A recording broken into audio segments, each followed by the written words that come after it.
Boa noite a todos, mais uma vez sejam todos bem-vindos a essa casa de oração.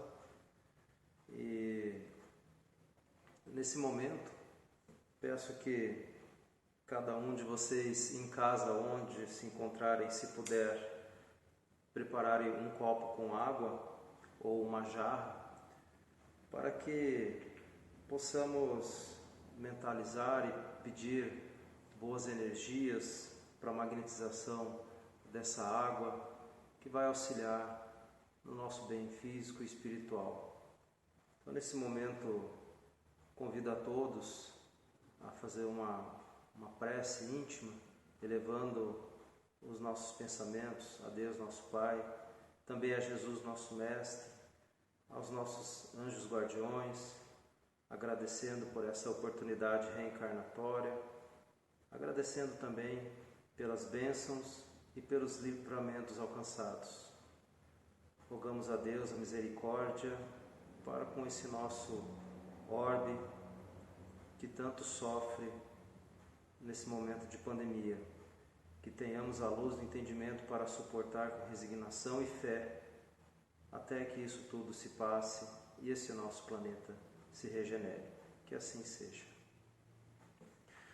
Na noite de hoje nós vamos falar sobre o capítulo 10 do Evangelho segundo o Espiritismo, que diz o seguinte: bem-aventurados aqueles que são misericordiosos. No Evangelho de Mateus, capítulo 5, versículo 7, é justamente isso que Mateus nos diz, que bem-aventurados são aqueles que são misericordiosos, pois eles obterão a misericórdia de Deus. Então, nesse momento, nós pararmos para refletir um segundinho apenas.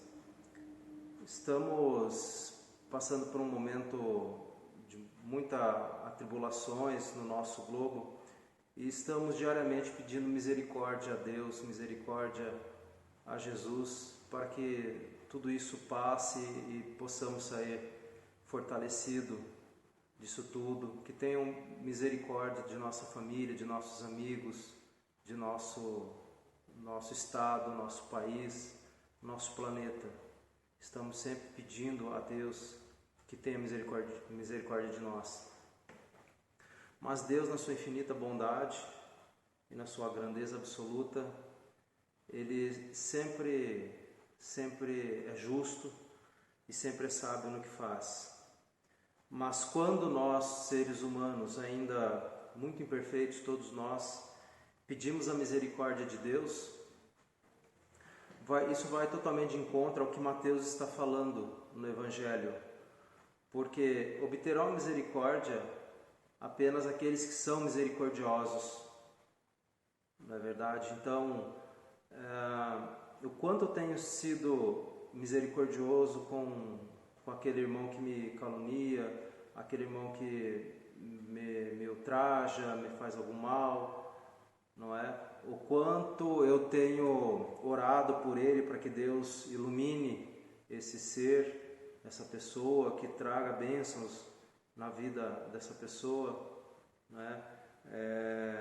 Eu tenho perdoado aqueles que têm me ofendido, eu tenho sido misericordioso, porque uma vez que Cristo diz que bem-aventurados os misericordiosos, porque eles obterão a misericórdia, se nós nos olharmos no espelho e procurarmos dentro de nós tudo aquilo que realmente não está em acordo com as leis divinas, o amor ao próximo, o não perdoar, será que nós temos feito isso durante essa pandemia? Será que temos refletido sobre essa questão da misericórdia, o perdão das ofensas? Cristo ainda diz para nós através de Mateus, ainda no capítulo 5, versículos 25 e 26, que ele fala o seguinte: reconciliar-vos com vossos adversários. E Mateus escreve: reconciliai-vos o mais depressa com o vosso adversário, enquanto estáis com ele no caminho. O que quer dizer isso? Enquanto estamos aqui encarnados, tendo os nossos ajustes a fazer dentro do nosso âmbito familiar, do nosso âmbito social, trazemos de outras vidas os dissabores e também os desafetos de vidas passadas, muitas vezes, na grande maioria das vezes, causados por nós mesmos, provocados por nós mesmos. E essa passagem de Mateus vem nos dizer o seguinte, a doutrina espírita confirma: aproveita a tua encarnação para reconciliar com os vossos inimigos, enquanto ainda estamos no caminho desta encarnação, para que possamos muito rapidamente ajustarmos a nossa conduta com a lei divina e aí sim ganharmos o céu. Porque de nada vai adiantar fazermos caridades 1000, ajudar aos pobres, dar alimento aos pobres, roupas e outras coisas mais, porém eu ter rusgas, desafetos, eu criei inimigos, eu ter inimigos, odiar alguém, não vai adiantar de nada. Então, enquanto estamos no caminho, estamos aqui encarnados, de preferência nessa vida ainda, esses desafetos, eles vêm justamente para que tenha-se a oportunidade de se reconciliar. Todos nós estamos tendo essa oportunidade. E aí vem aquela pergunta: mas qual é o sacrifício mais agradável a Deus? E aí Mateus ainda nos responde: se pois quando apresentardes a vossa oferenda no altar, se vos lembrar que vosso irmão tem alguma coisa contra vós, deixai lá aquela oferenda e vai primeiro se reconciliar com ele. Não vai adiantar nada fazer a caridade ou deixar uma oferenda, não é? Se eu tenho alguma rusga lá com o meu irmão. O meu coração não vai estar limpo, puro o suficiente para eu poder ofertar alguma coisa para Deus. Então é isso que Mateus nos fala. Então, em vez de ir lá fazer a caridade, se você for fazer a caridade e dentro do teu coração você ainda tem alguma rusga lá com o seu irmão, vai antes lá se reconciliar com ele. E diz mais: chamai o vosso irmão ao lado, só você e ele, e conversa com ele. Se ele te ouvir, tereis ganhado o irmão. É isso que o Cristo diz. Não é necessário fazer isso tudo em praça pública, ir lá se reconciliar, não. Chama o seu irmão: olha, fulano ou fulana, eu sei que tenho errado, né? Nós dois temos tido algumas rusgas aí que não está fazendo bem para nós, a nossa vida, na nossa evolução, na nossa encarnação. Então, acho que vamos, procurar apagar isso tudo, nos tornarmos amigos, esquecer tudo isso e seguir uma vida nova. É isso que Cristo quer que nós façamos. Ainda assim, ao encontro de tudo isso que nós falamos até agora, nós temos ainda aquele conhecido provérbio, em que observamos uma trave no olho do irmão, mas não conseguimos ver um pozinho no nosso olho, um cisco no nosso olho. Enxergamos a trave no olho do irmão, mas o cisco nos nossos olhos a gente não consegue observar. Por quê? Somos muito egoístas ainda. Nós nunca achamos que nós estamos errados naquilo que fazemos, da forma que agimos. E sempre é mais fácil achar que a culpa é do outro, apontar o dedo para o outro, apontar os defeitos de uma pessoa, por mais errada que ela esteja, não é? Mas eu não consigo olhar, nós não conseguimos olhar para dentro de nós mesmos os nossos erros. Nós somos muito bons juízes do próximo. Sabemos julgar perfeitamente, vírgula por vírgula, dos defeitos do próximo. Mas não conseguimos olhar para uma vírgula do nosso defeito. Nosso egoísmo muitas vezes não nos deixa olharmos para o espelho e reconhecer em nós e julgar em nós todas essas atitudes negativas, tudo aquilo de mal que existe dentro de nós. Não estamos conseguindo ser juízes de nós mesmos. É aquele velho ditado popular que diz: o macaco senta no rabo e fala do rabo do outro. E estamos constantemente fazendo isso com o nosso colega de trabalho, com nossos familiares, com alguém da sociedade. Estamos ocupados em apontar o defeito do outro, mas não corrigir os nossos. E como é que o mundo vai mudar se eu não procuro mudar a minha conduta? Porque o dia que cada um tiver a consciência e automaticamente mudar a sua conduta, automaticamente também o mundo no dia seguinte será um planeta muito melhor, regenerado. Não esperar pelo outro que o outro faça. Fazemos a nossa parte. E essa nossa parte, ela começa em esvaziando essa lixeira do nosso egoísmo. Esvaziando a lixeira do nosso egoísmo.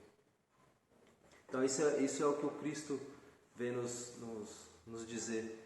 E a doutrina espírita nos aclara o entendimento dessas passagens bíblicas com a pluralidade das existências, nos dando o conhecimento dos resgates de vidas passadas com outras pessoas, com a nossa família e etc. Então,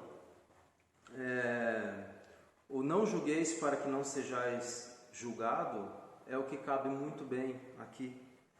E essa indulgência, né, que necessitamos ter para com o próximo é o verdadeiro caminho da salvação. Não é? Porque quanto mais eu julgar, quanto mais eu apontar os erros de uma pessoa, de um irmão, eu também vou ser julgado da mesma forma e na mesma medida. Não julgueis para que não sejais julgado.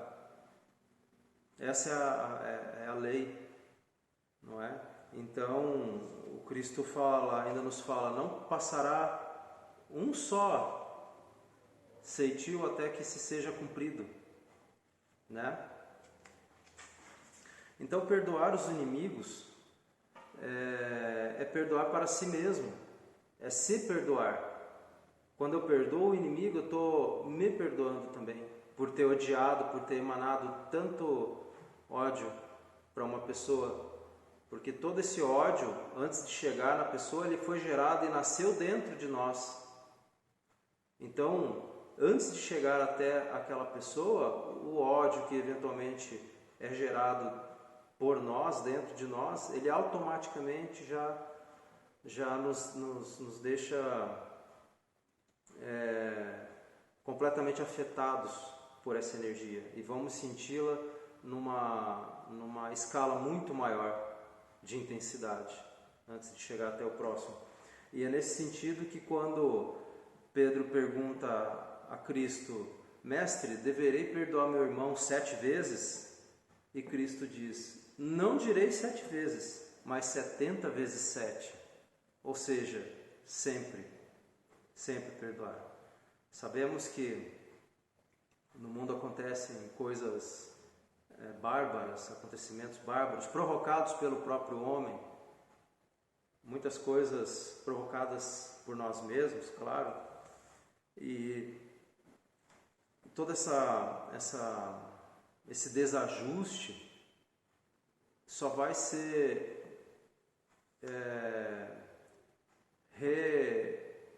reconciliado através do nosso perdão para com os nossos inimigos. É aquela passagem, também deixa muito claro isso para nós, da mulher que foi pega em adultério, levada à praça pública, e chegaram lá e iam apedrejá-la, e o Cristo estava lá escrevendo no chão, na terra, e aí, para testar ele, perguntaram: Moisés manda, né, apedrejar, e o que o Senhor diz?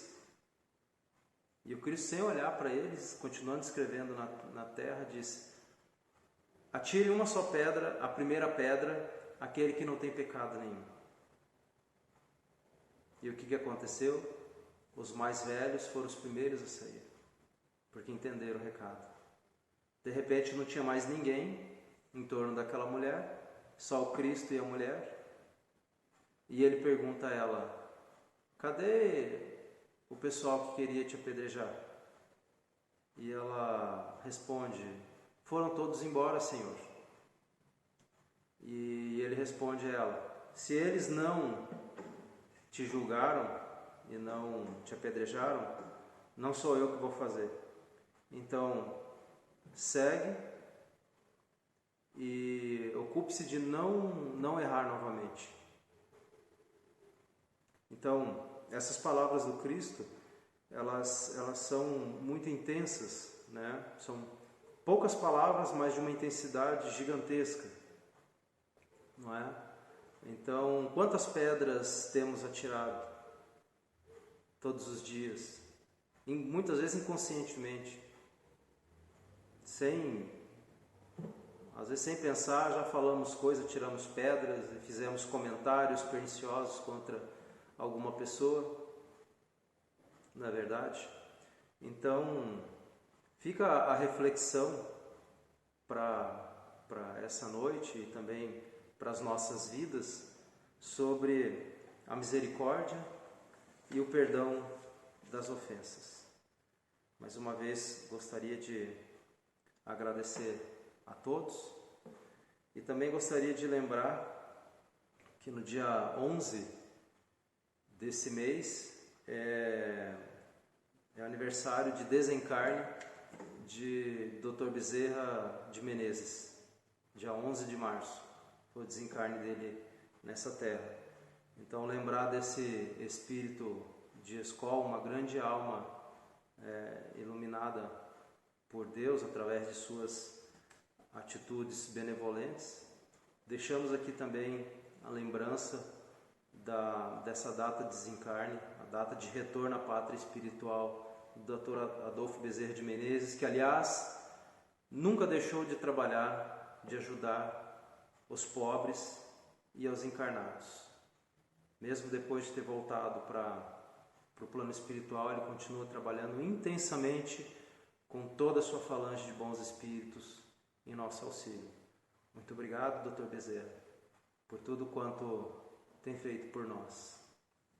Então, nesse momento, agradecendo mais uma vez a Deus, nosso Pai, a Jesus, nosso Mestre, por essa oportunidade reencarnatória, por essa oportunidade de estarmos juntos aqui reunidos no nome do nosso Senhor Jesus Cristo, e rogando a Deus mais uma vez a misericórdia e as bênçãos em nossas vidas, para que possamos nos fortalecer cada vez mais na nossa fé e sabermos que o Senhor aguarda para todos nós um lugar de luz. Que assim seja.